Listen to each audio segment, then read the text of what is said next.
Have you ever pulled onto that marvel, the interstate highway system, and thought for just a split second, how on earth did we get such a massive network of roads to crisscross this entire country?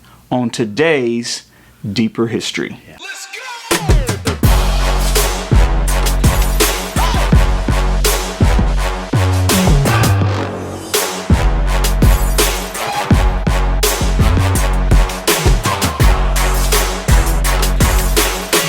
On today's Deeper History, we are here with Sir David Rice, the man himself, talking about the history of the interstate highway system. You grew up in the Memphis area. West Tennessee, yes. Okay. Did you ever travel, when you were younger, from Memphis to like Jackson, Mississippi, down Highway 51? Oh, yes. How long did that trip take you? I tell you, a better example of that would be I had relatives in East Tennessee, in Oak Ridge. Both of them were working at the what turned out to be the atomic bomb plants, and we would go up there. Well, the only way to get there was Highway 70, and so I enjoyed it so much that I would spend the summers up there, and my folks would put me on a bus in Jackson, Tennessee, and we'd head out. We had one stop in Nashville, and it was I would leave about 8 in the morning, and it would be after dark before I got there. It was an incredible trip through the mountains, 2-lane. You can just imagine. So that's on the interstate system. How long of a trip would that take us today? Well, you know, just to give you an example, from Memphis, Tennessee to Bristol, which is the diagonal, it's about 420 plus miles. Today, I routinely make that in probably 5.5 hours, maybe.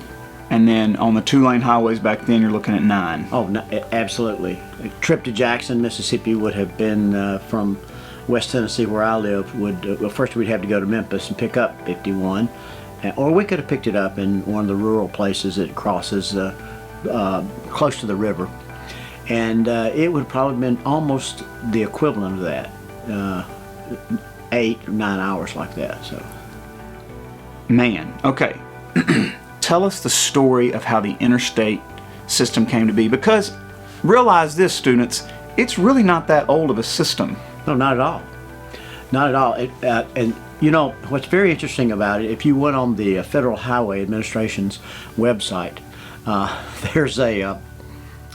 there's a part of it addresses the myths of the interstate system. I'm always curious when there's myths of something, because that means there's something deeper to it. One of them was that it was the brainchild of former President Eisenhower post-war. Then the other myths were that it was actually, it was actually built so, you know, we were in the middle of the Cold War, so we could evacuate cities quickly in case of nuclear attack. I really never pondered that very much, although we did do a lot of climbing under a desk with bomb drills. There's one that's incredible, that the design of it was every 5 miles it had to be at least 1 mile completely straight, so airplanes could land on it. And there have been airplanes land on the interstate, but it's all been an emergency situation. Right. Every pilot probably keeps that in the back of their mind. That's the best spot to land if I absolutely have to. Absolutely. Actually, the original act came back in 1939. It wasn't until the 40s that it became the Interstate Aid Highway Act. Later on, they would add the word defense to it, which brought up the other myth that President Eisenhower wouldn't be able to move military material around quickly, and but there was no such act as the Defense Act. They just that title probably helped sell it in Congress, but the people were so much in favor of it, it really wouldn't have needed it anyway.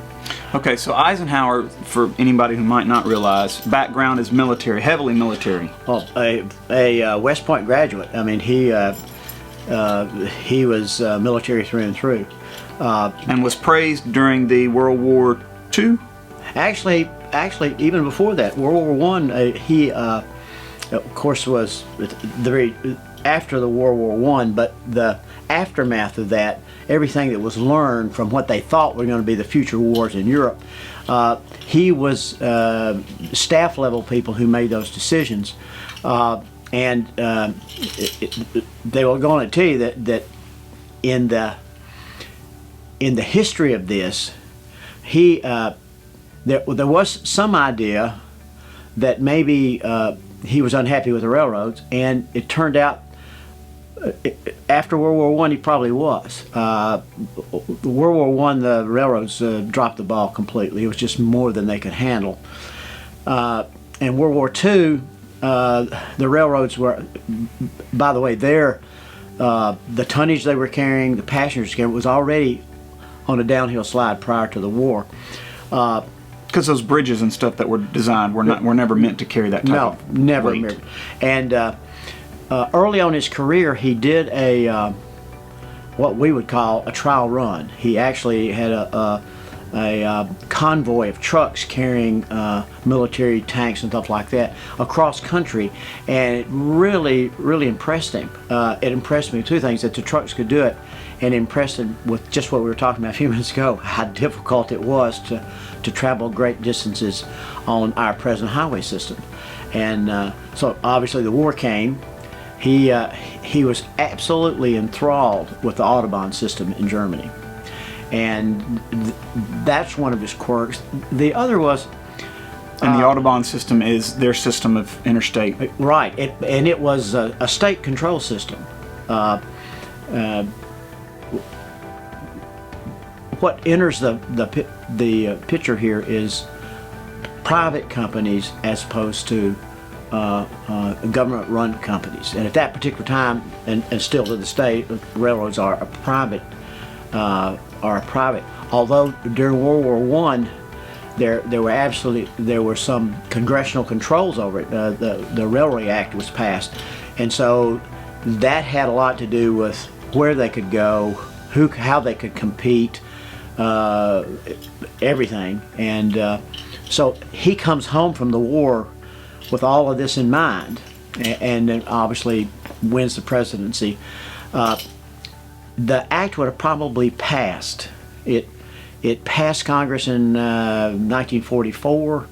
All the survey work and all that was done by 55. 40,000 miles were the first leg of it. Yeah, that was paid for. That was funded by Congress. Imagine trying to get that thing through Congress today. Oh, no way you couldn't. And you can tell a lot. Like I said before, the fascinating thing to me is the myth. First off, that it was just originally intended just for state to state travel, but it wasn't. It was actually intended to have as much economic impact on local economies as it did. Then we got into what was called the bypass era, and so the myth was, well, it was only so trucks could get around a big city without slowing down, which really was one of the minor reasons to do that. It was really done once again to promote economic growth. I don't think there's any better example than Nashville. I mean, you're going to Knoxville through 40, and now you have the option of, was it 880 or 840, 640, 440. There are three perimeter bypasses, and as they've done, they're all carrying a lot of traffic. Absolutely, that's why they keep building them. Right, let's keep doing it. Now, that has been an incredible boon to agricultural real estate. Can you just imagine where we are here with 269 connecting with 40, the amount of real estate that had to be bought from that, just unbelievable, unbelievable amount, and change the landscape. I mean, if you go from here to Jackson, Tennessee, you find 2 or 3 times where they've had to actually build tunnels under the interstate, and this is 4-lane most of the time. quite a right-of-way, so this farmer can get from one of his fields to the other. Right. So it's Right. an incredible construction project, had manifold impact on industries like the Portland Cement Association, which furnished Portland cement for concrete all across the country, but they'd never had anything quite this big. Asphalt. These companies just, flourished that had been in road construction and other kinds of construction. Bidding process was incredible, and they did it. 1950. By 1955, I think all the right-of-way had been bought, all the surveys had been done. Really, from 44 to 55, it's 11 years, and that was just for 40,000 miles. Now, obviously, they have It's an ongoing. It never ends. Ongoing portion. I heard somebody say the other day that they thought interstate was a Greek for never finished. And if you've crossed the river into Arkansas, you know this. I can't remember a time in my life when there weren't orange barrels out there. Right. Now, does the federal government assign the numbering system and all of that? Well, that's another. You know, the numbering system originally was that interstates that ran east-west would be even. The interstates that ran north and south would be odd, and then you would have the perimeter or bypasses and arterial roads, and they followed that for a while. But then again, you've got Highway 78, which is now Interstate 22, Right. And I think it's the only one like that in the country. As you know, if we were just one big rectangular block as a country, that would work fine. But we have different boundaries, different county boundaries, state boundaries, and so another thing is they have marvelous job of modifying it to the topography. I mean, with very little argument whatsoever. So now it's just an intricate system of high speed. We're getting to the point with it where it's going to take some major funding because it wears out. I mean, sure. And what was the initial investment? Mark, I don't know that I could put a figure on it. It was obviously in the billions. Right. Part of it was, some of it was federal money, state money, where it had been in the state budgets and they could overlay money. They would do that. It in itself would probably be an accounting novel. Right. How they did it. But the payoff was. And I don't think anyone would argue its value today, seeing what it has done to this country's economy, especially with the trucking industry. We get things at lightning speed today. I mean, within a day or two, you can have something at your house. And you can't do that with trains. No. Not that kind of speed. And what did it do to the railroads? Okay, that's the interesting thing in here. And I feel like that underneath it is a story that in some way has been kind of whitewashed. Once again, when the federal highway was well, the Mississippi River, was it not like a massive thoroughfare for years? Yes. Moving goods. Yeah. You don't see barges moving that many goods up and down other than coal today. Right. So coal and grain are the two things. The railroads, to track that, the railroads were operating on the last vestiges of steam. Steam had provided them with just about all it could. Some of the steam locomotives that they put in service at the beginning of the war were monsters. And monster locomotives required curves with not just a certain radius or diameter, so it limited what they could do. They did have pulling power, and at the beginning of the war, I mean, they were so close to the diesel. In fact, General Electric had already their electric division had already had the first functioning diesel and had sold some of them. And the railroad is scrambling. They can see the light in the tunnel. This is going to be their salvation. The war starts and just obscures everything. First off, you can't get an industrial plant to build them because they're building They're all tanks and planes and everything for the war else. effort. And in the first couple of years for the railroad, they thought this was going to be their salvation. Their gross tonnage almost doubled. Really important, quadruple their passenger miles. At a time when it started, only about 9% in suburban areas, or 9% of the people took the train. People were already doing what Chevrolet said. See the USA and a Chevrolet. I mean, Right. it was just prices had come down on cars, and gasoline was cheap, and so they didn't have that. They didn't have that residential, urban type Right. traffic, and it was going down. And then the war gave it a boost. For the most part, they were.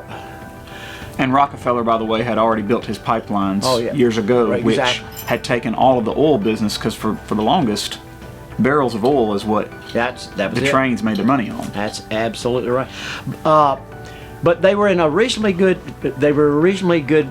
Position to do something about it. That to add to the longevity of the industry, had they had time to get the diesel online, and they didn't. But still, they grew during the war years. Now, just a little known fact: in '44 and '45. Remember, this is private industry. It's a unionized private industry. And that finally, after all this strain of no labor, the Rosie DeRiveter era, where women were now doing jobs, Right.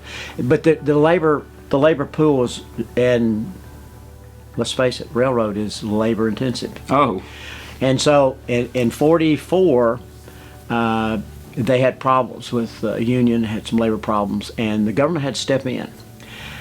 I really think that's probably one of the things that kind of moved President Eisenhower to pick this.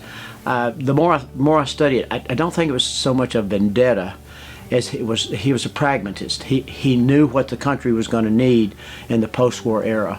So he looked at the infrastructure the trains had, which wasn't going to cut it. No. And he said, do we invest in technology that is probably already past its prime, or do we just Absolutely right. go with Americans already have cars, they Right. can use the system, and we have trucks.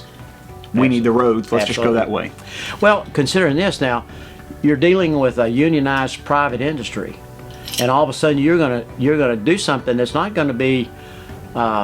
It's going to be private, but it's really going to be funded By the government. By the government using something that's used. All the railroad right of way was purchased by them. Right. So from the time that the shovels started, about how long did it take the bulk of the main sections that we think of today that were running east to west and north to south? Was that like 10 years? Yep, 10 in some places where they had construction problems. You're familiar with East Tennessee. Sure. Harriman, Monterey, up in there. They knew very little about the structure of interstates through mountains in this particular place, and they would get this thing ready only to have it slide Right. 18 inches off and had to come back. And for those of us down here in Mississippi in the flatlands, Yeah. we just think of them coming through and clearing Yeah. trees and roads, but they're blasting through those mountains. Absolutely. When you drive through Tennessee, they've blasted straight through the middle of those things. Absolutely, and the word was out in the construction. The people who did civil engineers, people like that, talked. They would tell you it's $1 million a mile up there, and you get to thinking about that now. That's the work that you're seeing done on 240 around Memphis, and the incredible thing they did with the railroad bridge. I mean, they built it over here and slid it into place. I mean, Right. Incredible. Would probably far exceed that cost. But then it was monumental. I think by the end of the 15th year, they pretty much had the basis established. The I-40 was clear all the way from its beginning in North Carolina, all the way to I think Bakersfield, California, where it finally ends and hits one of the California arteries, and it's A marvel. a marvel, absolutely. Tell me about your first time you ever pulled onto the interstate. I'm sure you remember it. I was absolutely. I was I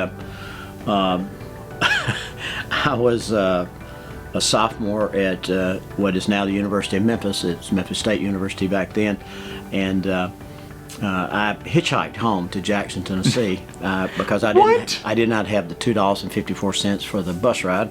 So I was at the Shell station on Highland Avenue and got picked up by a guy from Texas that was in a 62 Chevrolet Impala Super Sport with the 409 engine. I mean, this was, and he looked quite legit. And we drove out to Braden off of Highway 70. If you go out summer, if you're not familiar with it, if you keep on going out summer, you'll get to a little place called Braden. Braden was the cutoff point before they finished that part of I-40 going west to Memphis proper. And you could get, well, you actually couldn't get on it. He drove around the barrel. And I remember the trees going by so fast that I could not make out the trees. His speedometer never got below 100, and there was no traffic there. There was no, I was petrified. We pulled off at the Highway 45 in Jackson, Tennessee in 35 minutes.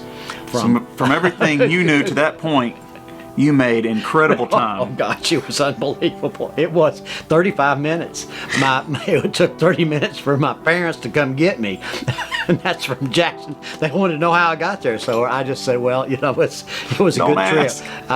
That was my last hitchhiking. So the rest of the time I either found a way home or rode the bus until I got a car. But it was still a fascinating trip to see what had been built. You would have thought this could never happen, but it did, and it changed forever. It changed. Fundamentally changed the country. Oh, it changed my life, because now Memphis, Jackson, Tennessee became a suburb of Memphis. It was. That's the truth. Yeah, people. If you go to Wolf Chase, you'll find that most of the cars that are in the parking lot are from Chester County. They're from Crockett County. They're from Haywood County. They're from Dyer County. That's where these people are coming to shop, and that made that possible. All of Northwest Tennessee. No comes to Memphis. interstate, no mall. Right. For whatever's going to happen to malls, and of course we talked about this in the big box rentals, but for whatever's going to happen to them, it was the lifeline for them. I mean, Sure. that's where they come. So no, it has changed. It's changed the topography. It's changed the political landscape. It's changed the economic.